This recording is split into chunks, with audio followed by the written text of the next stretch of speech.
Hi everyone, this is Gary Wilson and welcome to tonight's live webinar for the Investor Agent Training Program.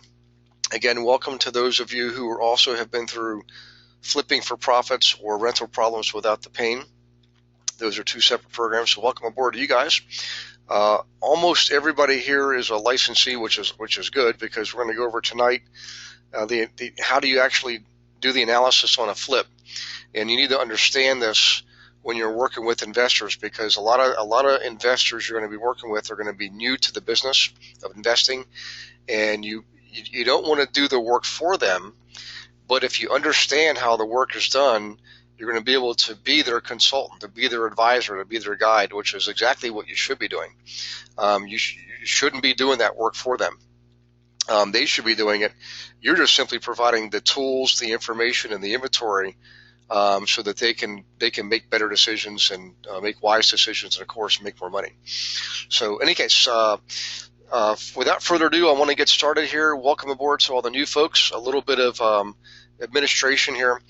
These are live because of the numbers of people on, usually a couple dozen. We have everybody muted by default. But what that means is you can communicate via your question box, and I will look for the questions and answer them as we go through the webinar. From time to time, I will unmute you. It doesn't seem like we've done that for quite a while, so if there's anybody that feels like they want to have some open dialogue, let me know. But typically, we look for a particular subject matter before we do that. So in any case, welcome aboard, and if you are new, I highly recommend as soon as you get your access to the member section, go online and look for all of the webinars that we have. They're all loaded on there. They're all cataloged by subject matter, and you get to download them onto your computer and keep them on your hard drive. They're yours to keep. You don't just have access to them. You actually purchase the rights to them. So you have it's like having your own library of information. I think there's probably maybe 80 some odd webinars on there. I'm not sure. So in any case, a little bit of a heads up here. I mentioned this a few moments ago before we were recording. I am in New Jersey this week, and next week I will be in Tampa at my own training. So no classes next week, no webinar next week. The following 3 weeks after that, I will be in New Jersey 3 weeks straight, and we will have webinars those 3 weeks. So the next webinar, I believe, is going to be. I'm not sure if Beverly set that up.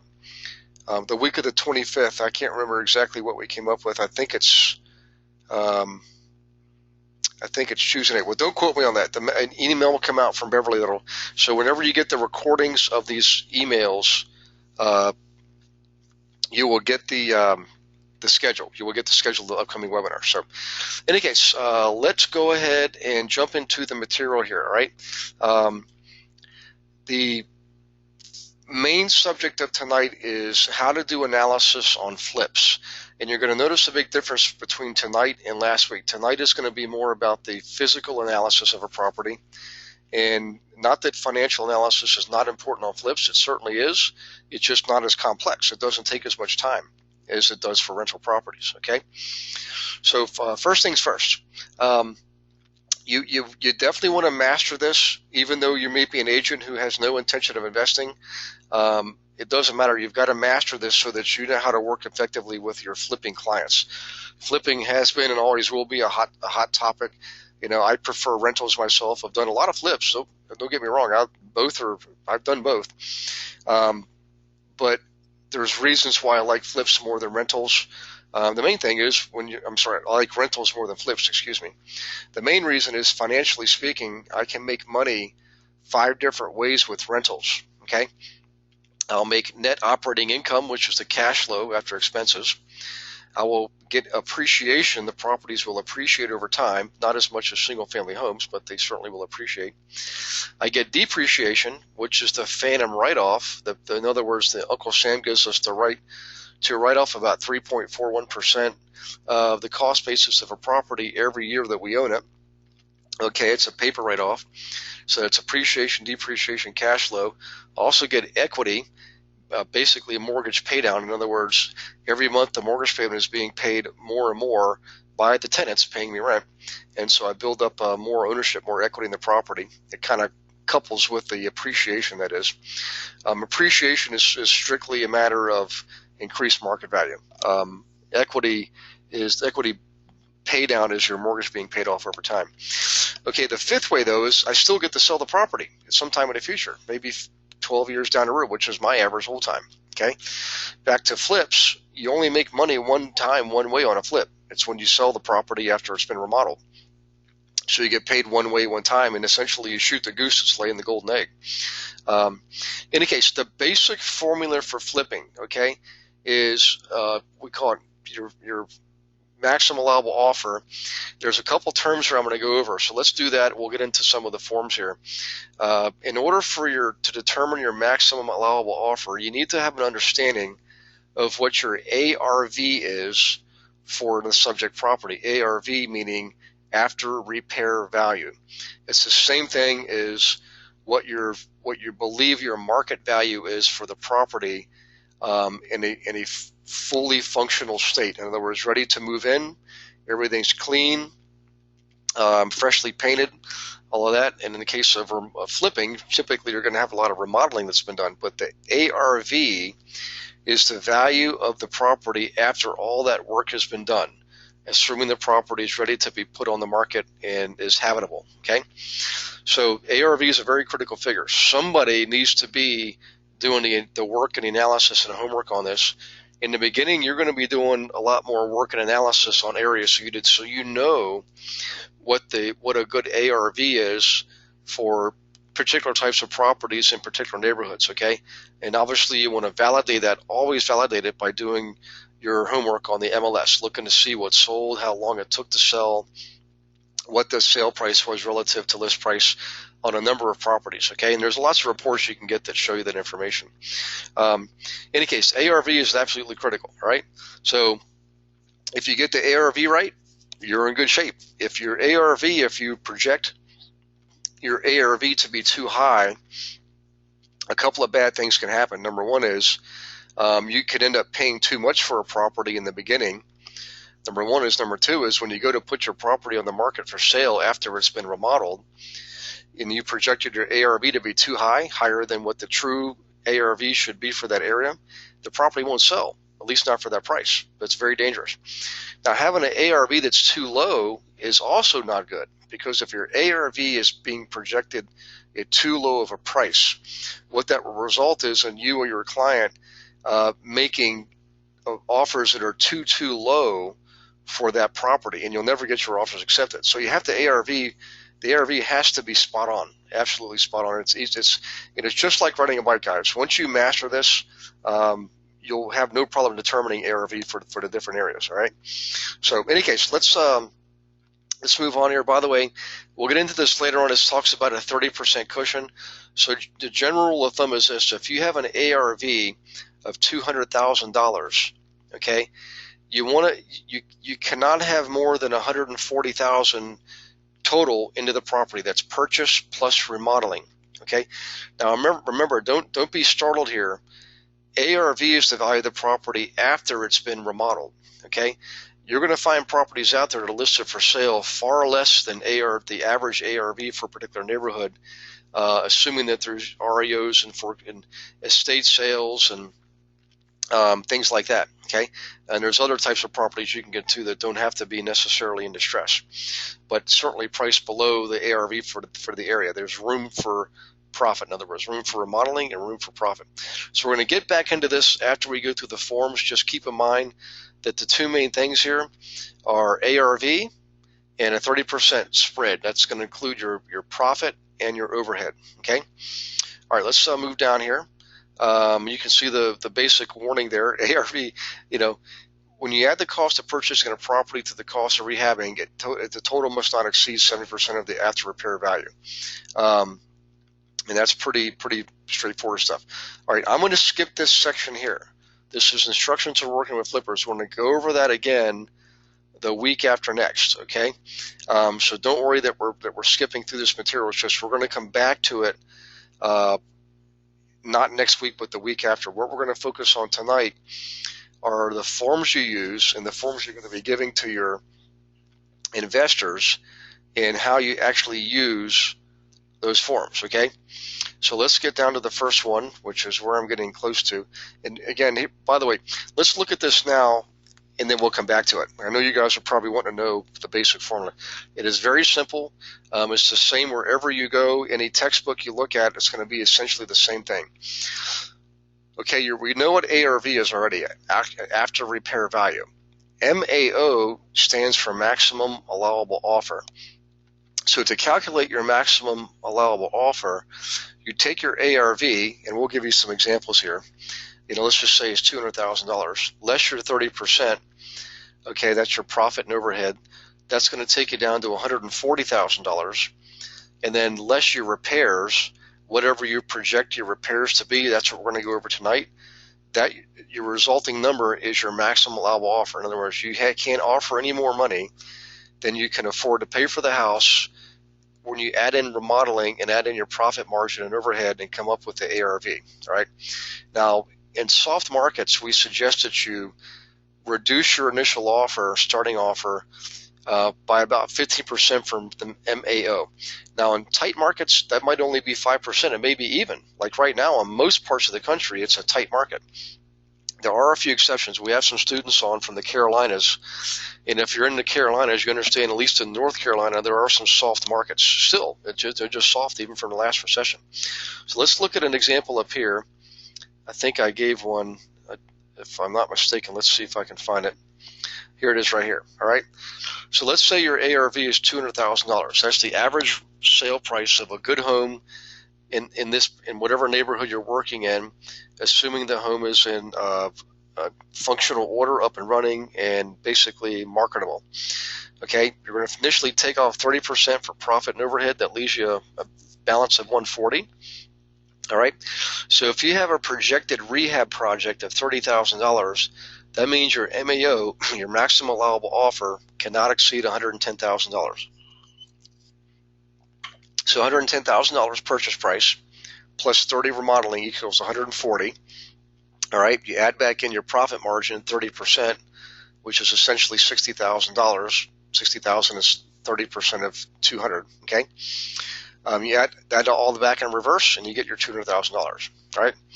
All right, let me get back down here, and I want to get into some of the forms. And here's the very first one.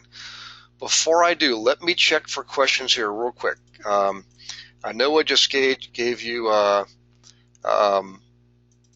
chunk of information here, so let me see questions.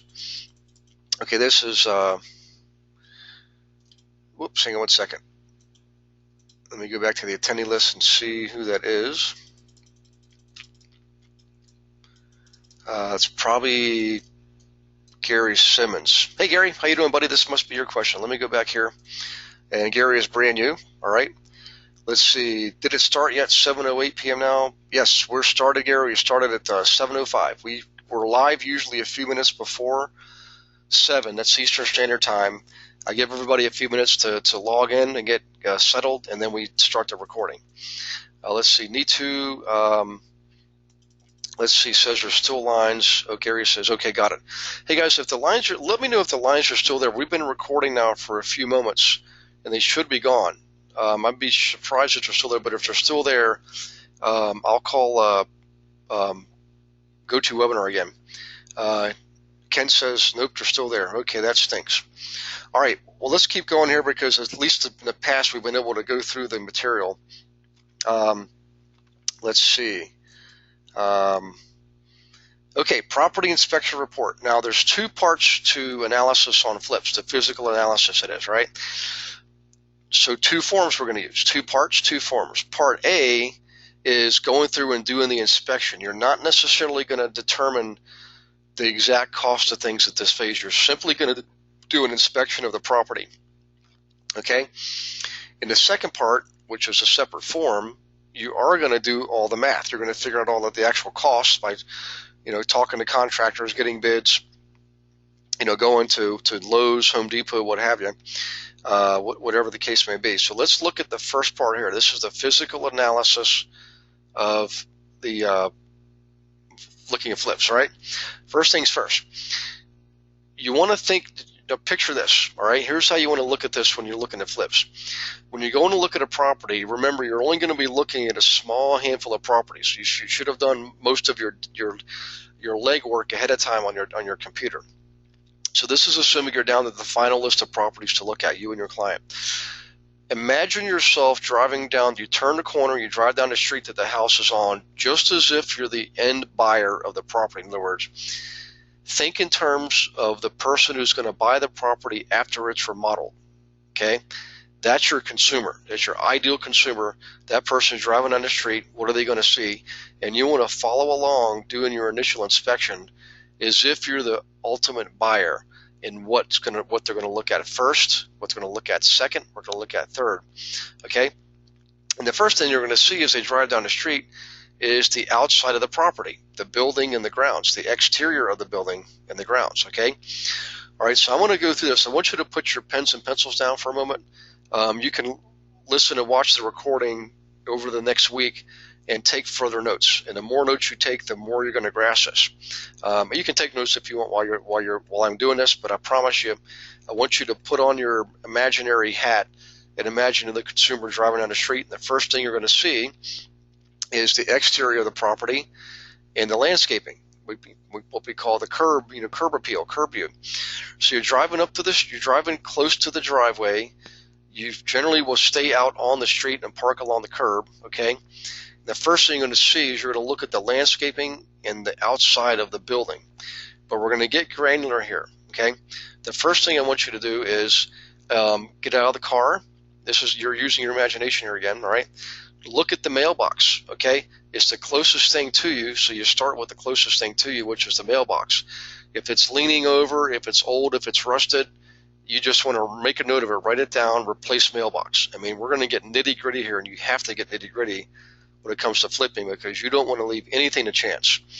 I promise you, if you leave little things because you think they're only little things, in the buyer's mind, they're going to be thinking, wow, they didn't replace the mailbox. What else is going to be wrong with this place? Okay? On the other hand, if you put a nice brand new shiny mailbox there, they're going to think, wow, they took care of every little detail. They replaced the mailbox with a brand new mailbox. I can't wait to see what else is going on here. So their mindset, their condition, okay, to look for the good, okay, versus looking for the bad. When they right off the bat see something that's old or rusted or whatever, decrepit, their mindset is going to shift to looking for the negative, okay? That's why you do not want to leave any stone unturned. So again, I'm going to take my time here, and I apologize if I'm digging too deeply, but you need to have this because this is what counts. So first thing is the mailbox, okay? The next thing is either the sidewalk or the driveway or a combination thereof, right? If you have broken, cracked, or peeling concrete, you're going to have to replace that slab, right? There's no questions about it. You're not going to be able to do a good job flipping a house if your driveway's got hunks of concrete missing or it's been peeling apart, meaning like somebody was sunburned, the skin peels off. That's what it looks like sometimes, exposing the aggregate underneath. Or big cracks, especially where the concrete has been separated by a gap and one side of the gap is higher or lower than the other. That's bad news, okay? So same thing. Sidewalks, just the same thing as driveways. So you're looking at that next. The next you're going to look at is the landscaping. Okay, we're not going to talk about the building yet. We're going to go over the landscaping first. You're going to look at the grass, make your notes on the grass. If you have any dry patches or missing patches of grass that's missing, you're going to have to do some landscaping there. Obviously, you're going to have to get a landscaper, plant new seed or plant new sod somehow or another, make that grass look nice and neat. You're going to also look at the mulch beds, okay?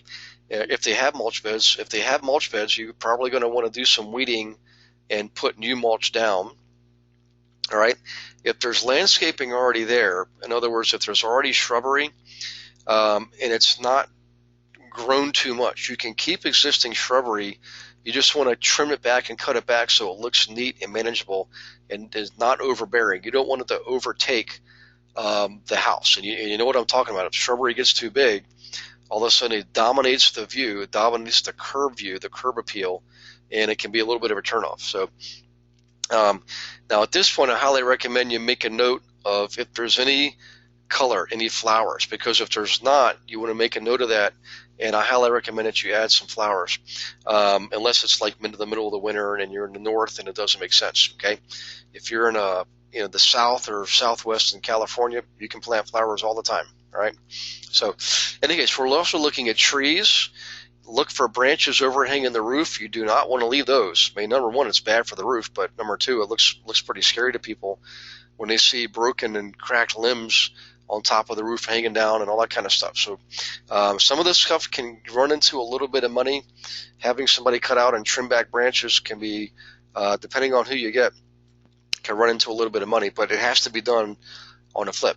So grass, mulch beds, shrubbery, trees, okay? Now let's assume we're running around behind the property where there's less landscaping typically, but you might find a fence, you might find a shed, you might find a children's playground, like a swing set or a jungle gym kind of thing.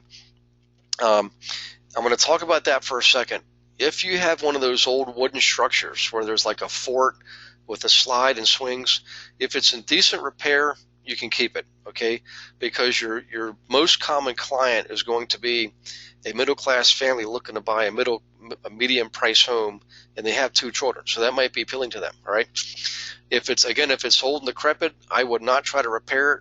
I wouldn't even replace it. I'd dig it out and plant grass, okay? It's not worth the expense putting a brand new one in, but if you have to paint it or stain it, that's not a big deal. Tighten up some bolts is no big deal. All right. Now, if you have a shed, that shed better look pretty darn nice. Okay, sheds are a pain in the neck because they generally don't have a very long lifespan. Excuse me. And when they start to look bad, boy, do they look bad. All right. So if you have a shed that's structurally sound, it just has some faded paint, go ahead and paint it and keep it.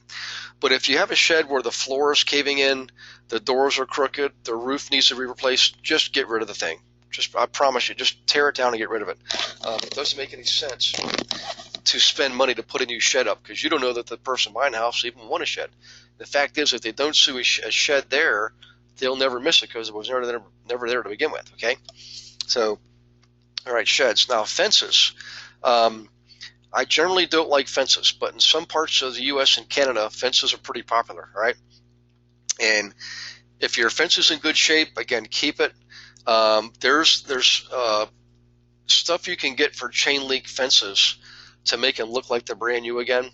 If you have wooden fences and you want to keep it, you're going to have to replace some of the boards. You're going to have to basically restain it or repaint it in most cases. If it's pretty bad, if it's a pretty bad shape, if the cost to repair it is more than it would be to take it down and replace it, then just tear it down and do not replace it. Okay, fences are not that critical. All right, but that's how I deal with fences. All right, pools. Now, pools are an interesting subject because if you're in, most places in California, San Francisco, and South, or you're in Arizona or anywhere around what we call the Sun Belt, a lot of houses have pools. In fact, most houses have pools in some areas like Florida. In Florida, like every house has a pool, okay? So if you're way up in the north, most houses do not have pools, okay? And for those of you who've never been to Canada, believe it or not, we have pools in Canada too. All right, so Ontario, the southern part of Ontario, between all the lakes, is actually more temperate than a lot of parts of northern U.S. All right, like New York, for example, Michigan, Wisconsin, Minnesota. So in any case, when it comes to pools, here's the deal on pools. They can be a huge pain in the neck. I mean, let's face it. If they're in really good shape, they're nice, and you can get the water out of there, put new water in, or just clean out the water that's there, and a pump works. If it has a heater, the heater works. If you're in parts of the country like in Florida where they actually cool the water off, like through refrigeration, if all that stuff works, keep the pool, okay? But if a lot of that stuff is in bad shape, I mean, the pool itself, it's an in-ground pool and the concrete is cracked or broken, it's not holding water, the pump is missing and not working, or the heater or the cooler, I know a lot of flippers who would just simply break up the concrete, not themselves, but pay someone to do it, cave it all in, fill it in with dirt, and plant grass over it, okay? Sometimes that's a cheaper, better approach, and the fact is if a pool's not there and people come look at a house, they just assume there's no pool, all right? However, if a pool is there, boy, it better be nice looking, because if it's a mess, if the water has, if the cover, if the pool liner itself has algae on it, things like that, or the water is different, is green color, people don't like that. It's going to turn them away. That's why pools are such a pain in the butt, because they take regular maintenance, okay, and caring for. Okay, that's enough for the pool. Now let's shift our attention to the building itself. We've looked at the landscaping, and the reason we do that, guys, is that we're already on the outside. We're going to spend time looking at the outside first and look for big ticket items, all right? So we looked at the landscaping already, the yard, the fence, the pool, the shed, the jungle gym, and so forth. Now we're going to look at the building itself, all right? And when you look at the outside of the building, you're generally looking at large, big ticket items. Okay, roofing is expensive, siding is expensive, windows are expensive. So what we're looking for here is obviously what kind of shape is the roof in. And by the way, you do not have to have a ladder to check out a roof. I know that ultimately, if you're going through an inspection, you definitely want somebody to be looking at the roof from being on the roof. However, you can simply get a pair of binoculars, go stand out in the street or the neighbor's yard across the street, go in the backyard, just get different angles to look at the roof through binoculars, okay? You want to look for missing shingles. You want to look for shingles that are curling up, and you want to look for shingles that are pitted. A lot of pitting going on with the shingles. This is for asphalt roofs, by the way. If you see a lot of that, assume a new roof, okay? And you could easily be looking at $400 to $500 a square now. A square is 10 by 10, 100 square feet. It didn't used to be that bad, but labor's gone up, material's gone up. And by the way, the higher the roof, like if you got a 2-story home, or this more steep the pitch, the more expensive it's going to be, because that's risk for the roofers. They're putting themselves at risk, right? So now if you have a slate roof or a tile roof, a little bit different. You don't have to worry about pitting and curling and things like that, but you sure do have to worry about missing tiles or missing slate. Slate is an old technology, but there are still a lot of slate roofs out there. Some people still use it because slate in some parts of the country, in U.S. and Canada, by the way, is readily accessible. I was just in Ireland 2 weeks ago, and they're still building new homes with slate roofs because slate is so abundant over there, right? And slate, by the way, is like a 100-year roof. It's hard to maintain. It takes a special skill. But in any case, you're basically looking to see, is this roof need to be replaced, all right? Also look, by the way, very important, look closely at the chimney. If you've got a brick chimney, look and see if that chimney is leaning sideways or leaning in or leaning out. I've seen chimneys actually collapse, the ones that are leaning out. You're going to look for missing mortar between the bricks, okay, because that can spell danger for a chimney. If you look at the inside and you see the inside of the fireplace is completely coated in creosote, that could be a big deal. That could be a fire hazard, and you might need to get a chimney sweep out there to clean all that out. But if you see a leaning chimney, okay, or chimney missing bricks and a lot of mortar, that could be a huge item. To tear a chimney down and replace it is not a cheap thing, and it could be also very dangerous, right? Okay, the next thing we're going to look at is the foundation. And generally speaking, no matter where you are in the U.S. and Canada, even if you're on a crawl space, you still have a foundation. And in most cases, at least some of the foundation is above ground. It's exposed. It may only be a half of a foot. In some cases, it's 3 feet, depending on where you are in North America, right? But what you're looking at is the foundation. You're looking for cracks. Now, there's 2 kinds of cracks you're looking for. The first kind of crack is a what's called a step crack, or it's basically it follows the line of the mortar. It doesn't change in width or depth, and the brick on either side of the crack is uniform. It's the same depth and the same height. That's all it is basically we call that basically stepping or step cracks. Not a big deal, okay? However, the other kind of crack is a big deal. If you see a crack in the foundation that's wider at the bottom towards the ground and narrower up towards the top, like towards a window, for example, that generally would indicate a broken footer. A footer is underneath the foundation. If the footer collapses or breaks or separates, that is a big expensive job, and I would generally walk away right there. If you see a potential footer problem, I generally would walk away from the project, all right?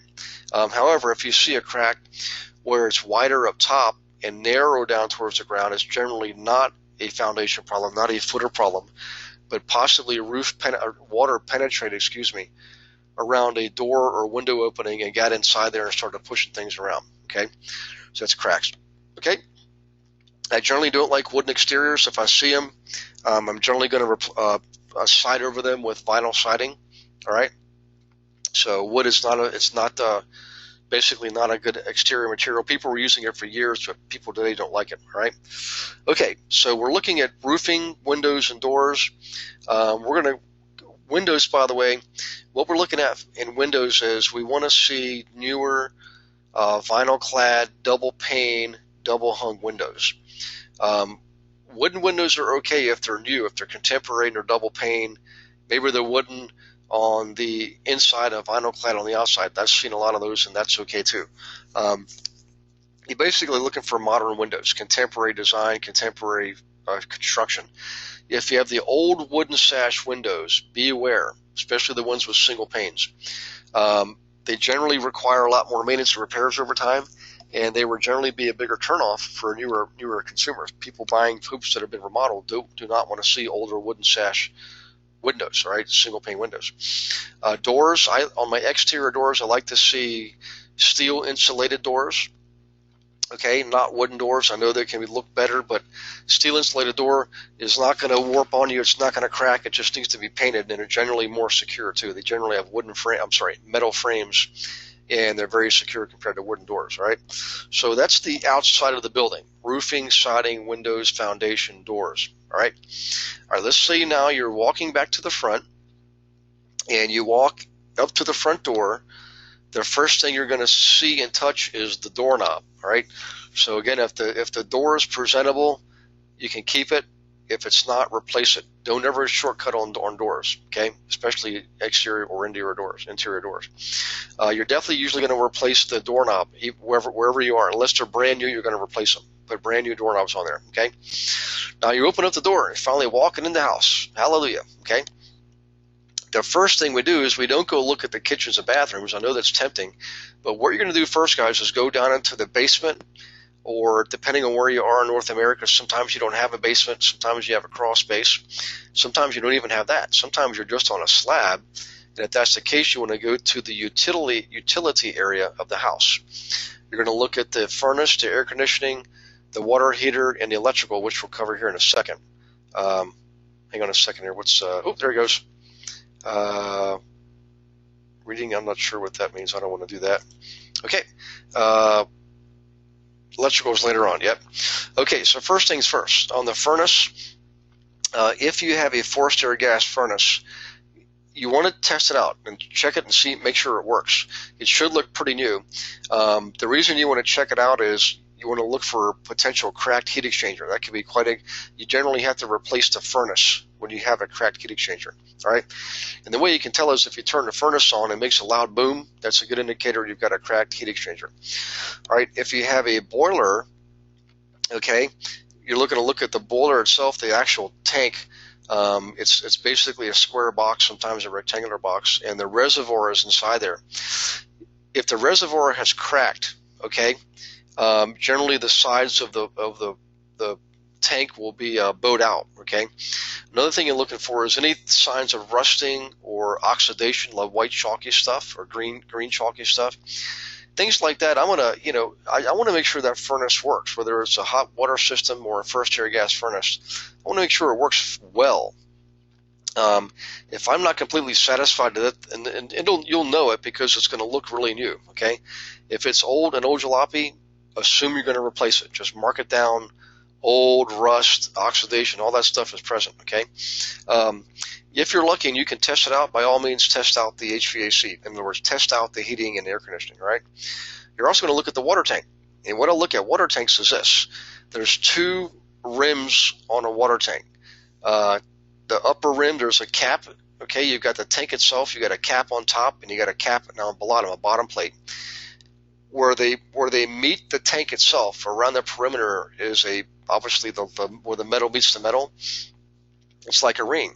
And if you look around that ring and you see signs of rust or, again, oxidation, what that could indicate is a cracked lining. In other words, the water tank is cracked on the inside, and if that's the case, you just replace it. Now, they're not expensive. I mean, you can replace a water tank easily for $600 right now, okay?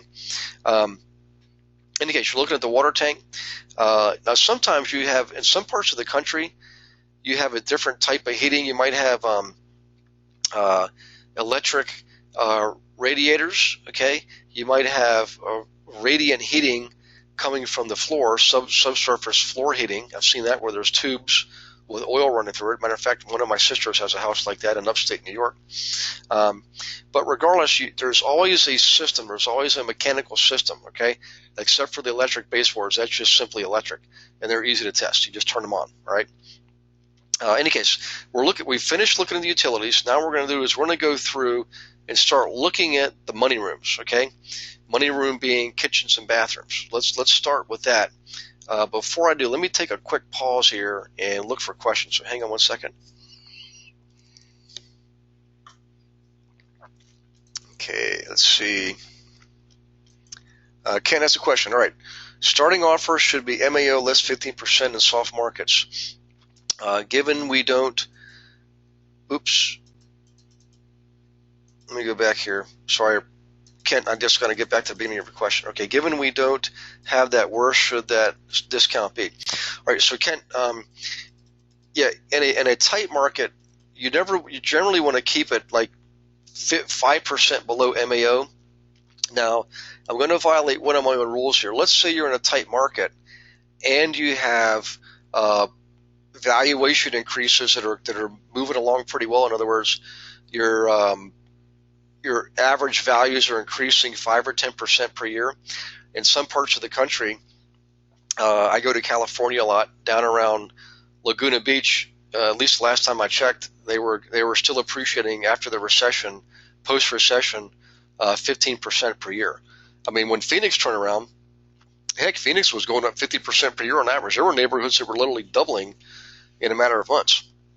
But that's cooled off now. They have more normal rates. But so in any case, Kent, back to your question, if you have a tight market and you have rapid valuation increases, you don't want to do a discount at all. And here's where I'm going to go against my own advice is you may want to start out at your MAO and even maybe go up a little bit, because if your price is going up that rapidly, you've got a little bit of room there. You've got a little bit of cushion. I just don't recommend it unless you feel pretty confident in your marketplace, right? Let's see here. Kent says, okay, composite roof for 5,000 square foot, 50-year warranty equals 83,000 versus cedar 99.6K. Yeah, 50-year warranty. There are roofs now that have 50-year warranties, and they're definitely going to run you a lot of money. But let's face it, if you've got a roof that'll last you 50 years, heck, that's pretty darn good. Also, that's variable. It depends on what part of the country you're in. If you're in Middle America, I mean, you're doing asphalt shingles with a standard 25-year roof. You can still. It just depends. You can still get them. Now, 5,000 square feet. That's 50 square. That's a big roof. And I would definitely price those no matter what. Okay, let's see here. Ron says lines are now gone. Well, that's interesting. Heck, we're halfway through here and the lines are finally gone. Thanks, Ron, for telling me that. Okay, back to the form here. We're going to go into the money rooms. We're going to go into the kitchens. And I know it's going to seem obvious, guys, but your kitchen needs to stand out. And it's not that hard to do. There's some good news here is a lot of times you don't have to replace all the cabinetry in the kitchen. If you have a basic good set of cabinetry, in other words, the base cabinets and the wall cabinets are in sound shape, you can replace the door and drawer fronts and the knobs and the countertops. Basically give it a facelift, and also the sink and the faucet. It'll look like a brand new kitchen. Matter of fact, people will assume it's new because you got new door and drawer fronts, new countertops, new faucets, and new sink. But generally speaking, if you have an old kitchen that's, say, 25, 30 years old and you're flipping a home, you're going to want to replace that kitchen, all right? And I know some of you may find it shocking, but you can get a pretty darn nice kitchen. In a 12 by 12 foot kitchen, you can replace that for about $10,000. You don't have you don't have to pay full retail and get the top of the line, okay? You definitely want to make sure your appliances are in sync as far as a brand name, age, and color. If you've got a cream color refrigerator and a black stove and a white microwave and dishwasher, you're in trouble. You're going to have to replace those, put brand new appliances in, make sure they all match up, and you can actually do that for about $2,000. You can put in a brand new refrigerator, brand new stove, brand new dishwasher, brand new microwave for about $2,000 in the average medium price home right now across North America. I know a lot of you are thinking, boy, I wish I could do that for my own home. And the answer is you can. Okay? I generally like Kenmore appliances. They last a long time. They're sturdy. They look good. And Sears stands behind them. Kenmore stands behind their appliances 100%. So in any case, one of the things you can learn to do is keep track throughout the year. Every week, look at your Sunday paper and look at the ads, okay, and make a chart. This is what I used to do. Keep a chart of the prices throughout the year and when the best sales were. So when you're flipping a home or you're in the business of flipping homes and you have some storage space somewhere, I would actually buy appliances and store them. Okay, if I knew I was getting appliances at half price, well, you better believe I'm gonna get a couple of them and keep them in storage, right? And use them for my upcoming jobs. But in any case, make sure your appliances are in sync, all right? On your flooring, and we'll get into this more a little bit later on in the next section, but I want to just give you an idea here. Flooring today in flips, you don't want to use vinyl flooring. Use tile, or if you're going to want the wood look, use a laminate. Okay, we'll get into more of that here in a few minutes. So hang on to your hats. Okay, electrical system. There's more to electrical than this. You have your electrical panel, you have your service line coming from the street, and you have your meter socket outside. All of those need to be in good repair. In fact, if the line outside is frayed, you generally won't pass an inspection, and you got to replace that line. And when you replace that line, in most cases around North America now, they make you replace the meter socket at the same time. And also, if you replace the meter socket, guess what? You got to replace the panel on the inside. So you could be looking at easily, $1,500, $2,000 just to replace the panel, the service line, and the meter socket. Okay, but when you open up your panel, okay, your breaker panel, what you want to see are the least newer breakers, the flip switch kind. Okay, if you see old glass fuse breakers, I know you're in an older part of North America, and that will turn people off. You want to replace that panel with a panel that has breakers. Okay. I know you'll see some panels with some push button breakers. I generally would replace those too. They are grounded for the most part, but they're old. Okay, so you want a new panel with the new breakers in there. All right. When it comes to lighting and electrical, you're simply at this point just making a note. Is the lighting look new, or does it look decent and good repair? If it is, you can keep it. If not, you replace it. We'll price that stuff later on, by the way. Okay, plumbing in kitchens. Well, let's talk about before we get into the plumbing itself. I don't think there's a separate category here. Let's see. Hang on one second. Let me see if I can scroll down. Yep, that's it. All right, let me go back here to where I was. Built-in appliances. Here we go. Plumbing. All right. Before we talk about the inside plumbing, let's talk about the bathrooms, because we already talked about the kitchens. In bathrooms, same kind of thing. You want decent cabinetry. You want a decent looking tub, a decent looking toilet. Toilets only cost a few $100s to replace. If your toilet looks old and it's dingy and faded and scratched, just replace it. Okay. With a tub, some good news there. If you got an old cast iron tub, you can actually reglaze it for about $400. That's the average around North America. That's what we're seeing. A tub reglazer worth of salt will do the reglazing for $400. It'll look like it's brand new. If you can't do that, you're going to have to replace the tub, and that can get expensive. You may be looking at $2,000 just to replace the tub. It's that complex. All right. If you can keep the old tub by reglazing it, by all means do it, and put up a new surround, basically a tile surround. Okay. And obviously a new bathroom sink cabinet with a countertop and sink and faucet, and new medicine cabinet too, by the way. Now the plumbing itself, right, the actual piping, you've got your supply lines, hot and cold, and you've got your waste line. All right. Copper is okay, but I like the new PEX lines. They've been around now for quite a while, and they're a lot more durable, particularly if you're in the northern parts of U.S. and Canada. The PEX can freeze and thaw a number of times, and it won't deteriorate, it won't crack or break like copper will. Copper will actually break on you. It could be a big problem. And on the waistlines, I'm looking for basically the newer ABS. Okay, in other words, the plastic, not cast iron, not anything, not copper, not anything, just basically the plastic. All right. So, all right, windows. We kind of talked about that already. When it comes to windows, if they're decent, newer contemporary design, in other words, double pane, double hung, vinyl clad, and the locks work, and the windows go up and stay up and go down and stay down, I'm probably going to keep them. All right. But if any of those things don't work, if they're old, if the windows don't lock together because they're gotten out of shape, or they're faded, or there's any rust or condensation, I'm going to replace them. All right.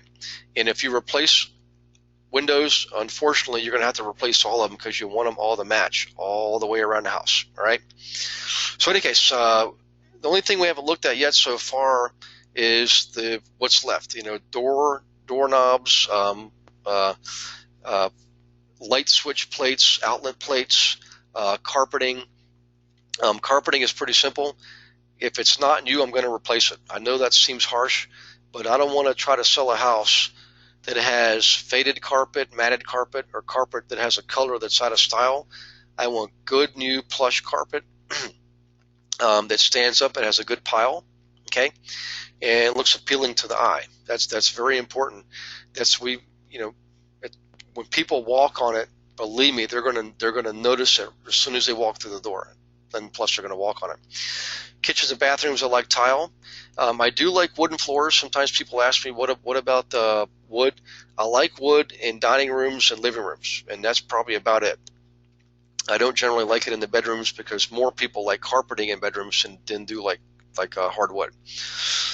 Okay, let me go down here. Now we're at the we've gone through the inspection. This is our inspection report. All right. That's part one. Part two is this, and I know we're getting short on time here, so guys, this next part does not take that long. All you're going to do here is you're going to take all of your homework from your inspection report. This case is either going to be you or your client, depending on if you're investing or you're helping your client invest. You're going to come down here, basically put in all the demographics of the property. All right, and here's where we're going to put in your estimated costs. And there's a lot of other costs. You've got you shouldn't have any architectural fees in most cases for flipping, but you might have some legal fees, county fees. If you've got a loan, if you bought the property with a loan, you've got some loan fees. You're going to add up all those fees, the holding costs of the property. You're going to owe taxes on the property while you own it. All right. Then we're going to start pricing everything. And it's easy to do, and I can give you a sample pricing sheet. In fact, I think I do in the program. But remember, those prices, once they're printed, they're static. That's stuff changes all the time. But essentially, you're going to price everything in the kitchen, cabinetry. If you're doing that, all your appliances. Okay. Now, at your kitchen, you have a kitchen total. All right. Go into your bedrooms. You might have 4 bedrooms in this case and 3 bathrooms. Add up the total. Lighting, light switch, outlet plates, carpeting, doorknob, closet door, painting. You want to paint, by the way, every single wall surface. So paint, carpet, add all those up, right? Per bedroom and per bathroom, and all the other rooms. You're going to add up all the costs for repairing all those rooms. Now, here's one thing I want to point out here. I like seeing estimates done in 2 different ways. One way is by room. That's why we have this chart here. You plug in the values per room, so you have a per room estimate. And then I also like a per component estimate. In other words, overall, how much for painting the whole house? Overall, how much for carpeting the whole house? Overall, how much for providing windows for the whole house?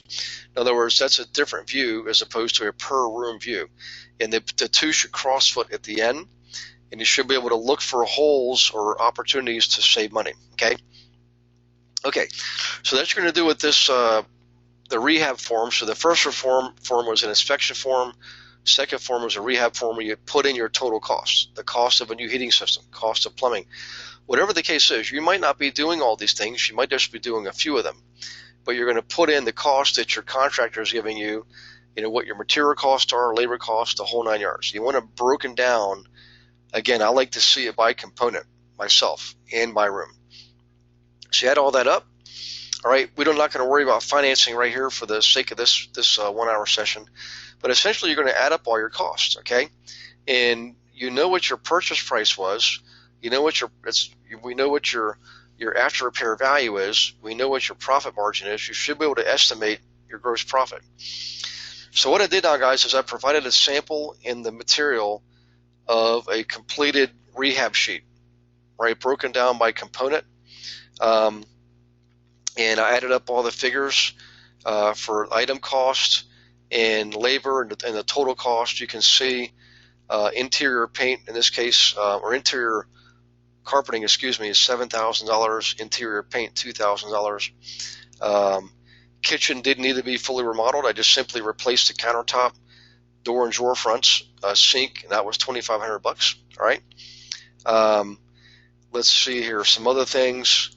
Interior doors cost me $1,250. In any case, use this as a model of a completed rehab sheet, and you can see the total rehab cost for this project was $28,000.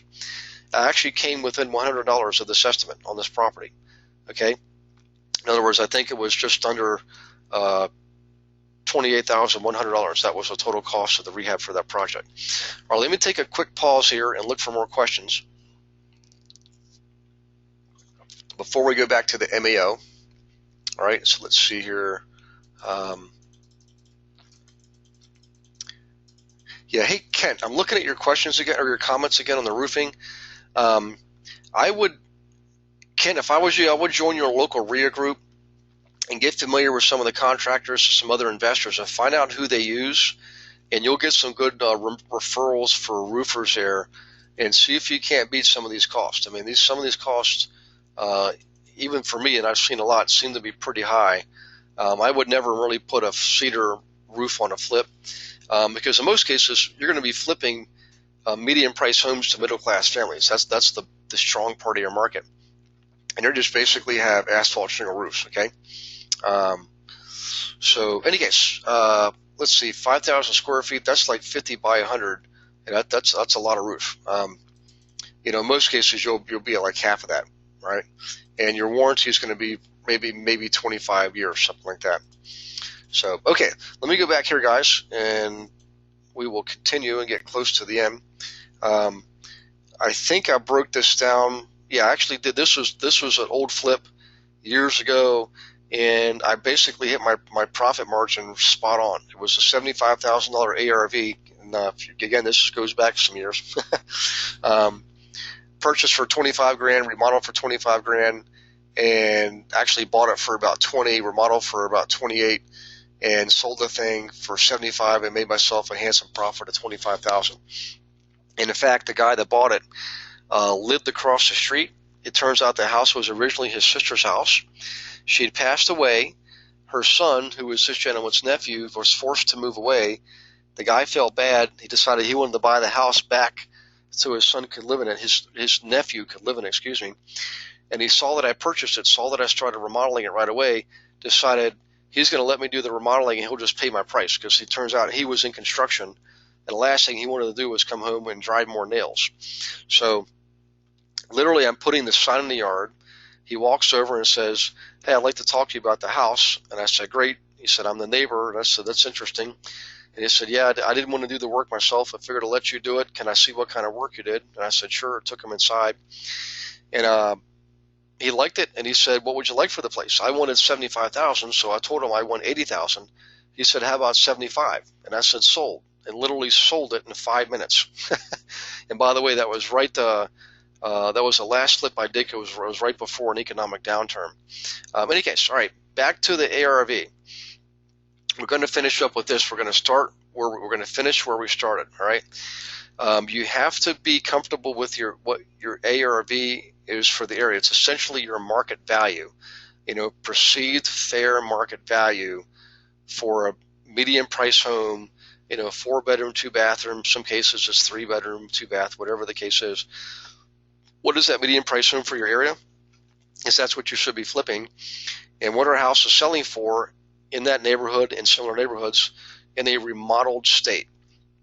And that's important because, if you're competing with other resales and they're not remodeled, your house will be worth a little bit more. Not a lot more. I mean, you can push the market by about 10%. In a tight inventory market with price escalations, you generally can push the market by about 10%.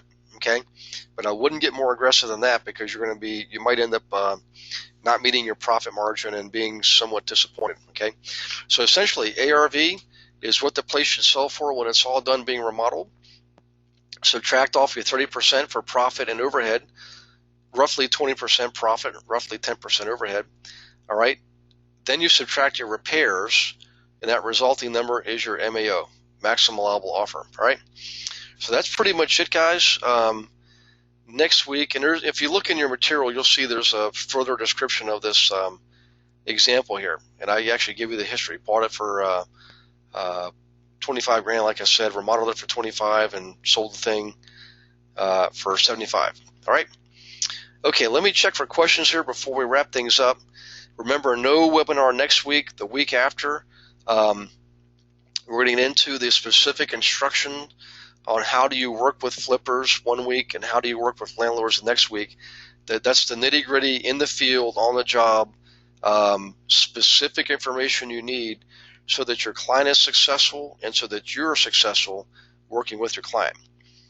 Okay, let me check for questions here one more time before we wrap it up. And while I'm looking, I just want to tell you guys thanks again for being online. I appreciate your participation.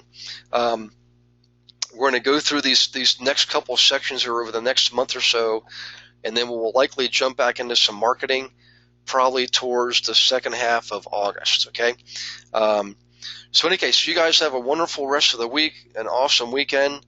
You've all got my phone number and my email. I know, let's see, who is it? We've got a one-on-one, Boydcast. We have a one-on-one coming up with Boyd. If you're into the marketing and you need to have a strategy call, please let me know. And this is Gary. Thanks, Gary, for your feedback. I appreciate it. Welcome aboard, by the way, Gary. All right, you guys have a wonderful night. God bless you all, and we will see you in 2 weeks. Bye-bye.